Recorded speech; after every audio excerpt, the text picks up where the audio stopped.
यवतमाळ जिल्ह्याच्या वणी तालुक्यातील मारेगाव रोडवर भरधाव वेगानं येणाऱ्या ट्रकनं कारला धडक दिल्यानं एक जण ठार तर 6 जण जखमी झाले। हा अपघात दुपारच्या सुमारास निंबाळा गावाजवळ घडला।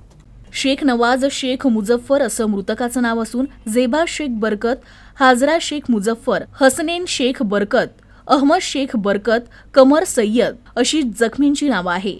मारेगाव येथील शेख कुटुंब चंद्रपूर इथं अपघातात जखमी झालेल्या आपल्या नातेवाईकाला भेटण्यासाठी आपल्या वाहनानं जात होते। दरम्यान निंबाळा फाट्याजवळ समोरून ओव्हरटेक करीत भरधाव येत असलेल्या एका ट्रकनं त्यांच्या गाडीला जबर धडक दिली। ही धडक इतकी भीषण होती की यात कारचा अक्षरशः चुराडा झाला। त्यानंतर सदर कार रस्त्याच्या बाजूला असलेल्या झुडपात फेकल्या गेली। यावेळी काही नागरिकांनी अपघातग्रस्तांना मदतीचे प्रयत्न केले। या घटनेची माहिती तात्काळ पोलिसांना देण्यात आली। पोलिसांनी घटनास्थळी दाखल होत जखमींना कारमधून बाहेर काढलं, त्यांना तात्काळ रुग्णालयात दाखल केलं। पोलिसांनी पंचनामा करून मृतदेह शवविच्छेदनासाठी पाठवलाय। पुढील तपास पोलीस करत आहे।